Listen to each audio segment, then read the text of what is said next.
on se retrouve aujourd'hui avec ce coloriage des Aristochats pour réaliser ensemble un petit tuto sur la manière dont je réalise l'effet poil. Donc vous pouvez voir sur celui-ci déjà de quelle façon je réalise mon effet et surtout quel rendu il a. Et donc j'ai gardé pour vous le troisième qui est donc le roux pour bien réaliser cet effet et vous montrer comment je procède. Donc je vais travailler avec les crayons couleur Prismacolor que j'ai au préalable bien taillés. Donc je vais vous montrer les teintes. Alors j'en ai 6, donc la plus foncée c'est la 946. Ça fait pas le focus, bon c'est pas grave. 946, ensuite j'utiliserai le 945, le 118, le 1033, le 1002 et pour terminer le 917. Voilà, donc j'ai besoin de tous ces crayons et j'utiliserai aussi, alors peut-être le blanc, ça va dépendre de la manière dont ça se fera, et surtout le blender. Donc je vous rappelle, le mien c'est le Derwent. Vous pouvez toujours utiliser les autres marques. Voilà, alors je vais zoomer un peu. Et puis donc, hop, on va commencer. Alors, je vous explique. Pour réaliser l'effet poil, je travaille toujours de la couleur la plus foncée à la couleur la plus claire et je termine avec le blender pour unifier un peu le tout. Donc, ce qu'on va faire, c'est que de la même façon que lorsqu'on travaille à sec, on va placer d'abord le foncé partout et ensuite on viendra travailler avec chaque couleur en allant vers le plus clair. Alors la différence du coloriage normal entre guillemets et du coloriage pour l'effet poil, c'est que là on ne va pas réaliser d'aplat, on va simplement effectuer des traits comme des poils effectivement pour bien remplir la surface.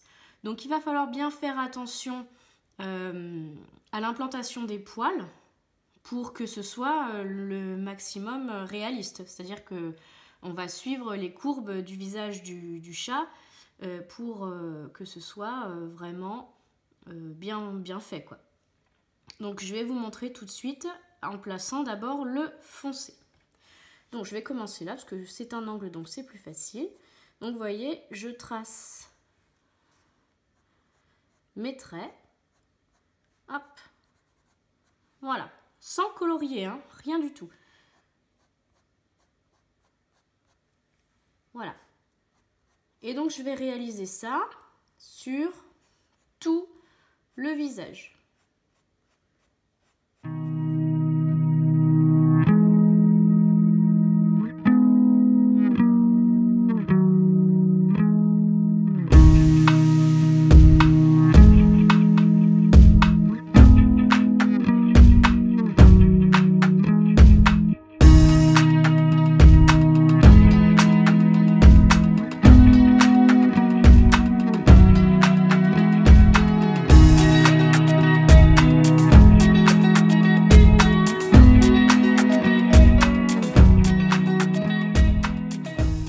Avec la première couleur, vous allez vous dire ça ressemble pas à grand chose, c'est pas génial, hein.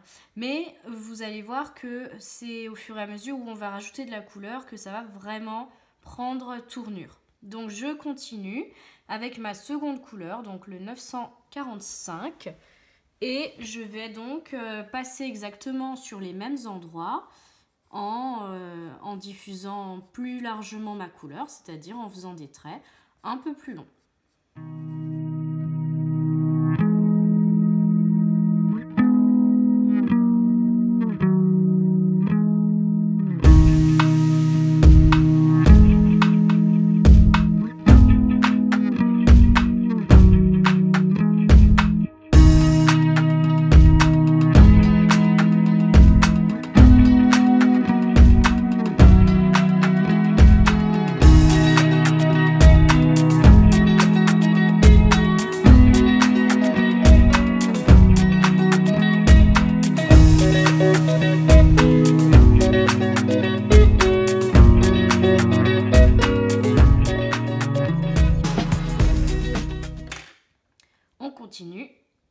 avec la 1033 et donc on procède exactement toujours de la même façon, hein. Alors il faut aussi réfléchir en nombre de couleurs, c'est-à-dire que là je vois que je commence donc celle-ci et il m'en restera encore 2, tout en sachant que la dernière de mes couleurs servira simplement un peu à poser la lumière et à unifier avant le blender. Donc il ne faudra pas qu'il y ait trop d'espace blanc au moment où je vais mettre ma dernière couleur. Elle ne va pas venir vraiment dessiner des poils, mais surtout unifier avant le blender. Donc là je vais essayer de réfléchir en me disant qu'il faut que je laisse de la place pour au moins la prochaine couleur, et la dernière viendra simplement ajouter une toute petite touche finale. Donc de ça dépend aussi l'amplitude que je prends avec chacune de mes couleurs. Voilà, il faut aussi réfléchir à ça pendant qu'on fait.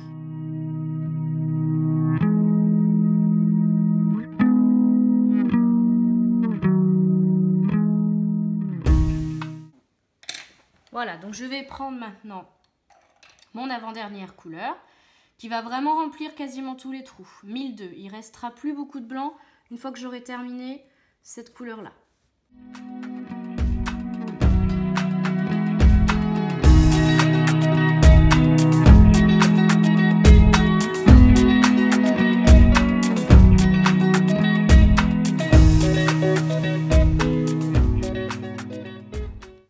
Donc j'ai quasiment terminé, il ne me reste plus qu'à appliquer ma dernière couleur, la 917, pour combler les blancs. Donc toujours de la même façon, et comme c'est vraiment une couleur qui est très très claire, elle va venir donner la lumière au coloriage. Alors c'est vrai que tout le long, il ne faut pas s'inquiéter, enfin je veux dire, ça ressemble pas à grand chose avant qu'on arrive vraiment à la fin. Tout le long, on peut se dire, oulala, qu'est-ce que je suis en train de faire, mais il faut vraiment attendre d'avoir terminé. Et même, je trouve, moi, que avant le blender et après le blender, c'est pas encore tout à fait la même chose. Et on voit, de mon avis, de mon point de vue, avant de mettre le blender, on voit que c'est pas fini, quoi.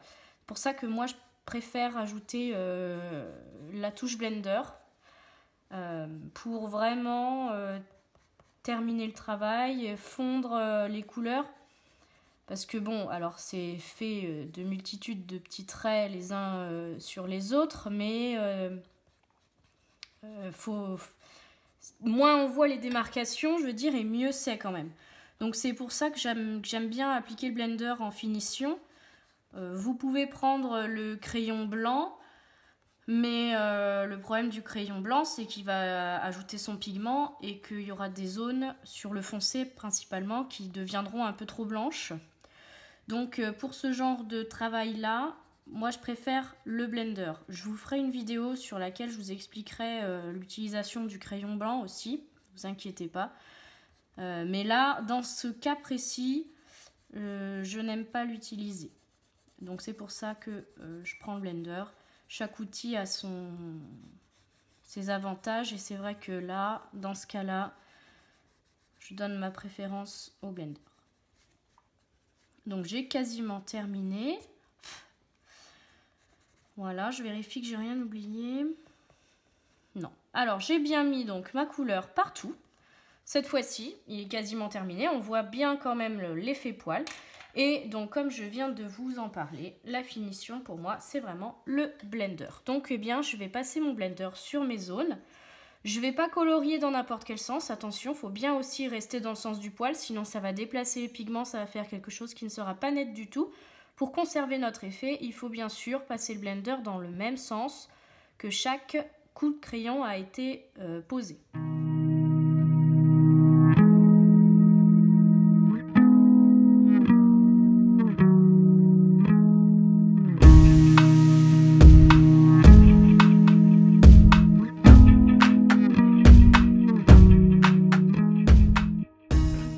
Cette fois-ci, j'ai terminé.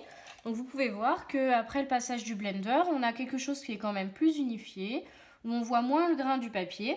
Mais ça n'empêche pas de voir toujours la multitude de traits qui dessinent cet effet poil. Donc j'espère que cette vidéo vous aura plu, qu'elle vous aura aidé, que vous pourrez essayer vous-même de reproduire cet effet. Et surtout, n'hésitez pas à me taguer sur les réseaux sociaux quand vous publiez vos collages si vous utilisez un de mes tutos. Ça me fera toujours plaisir de voir s'ils vous servent et ce qu'ils vous permettent de faire. Voilà, et puis surtout, si vous passez par là et que vous découvrez la chaîne et qu'elle vous plaît, n'oubliez pas de vous abonner, de mettre un petit pouce, ça me fera plaisir. Voilà, écoutez, merci beaucoup et puis je vous dis à bientôt pour la prochaine vidéo. Et en attendant, restez connectés. Salut!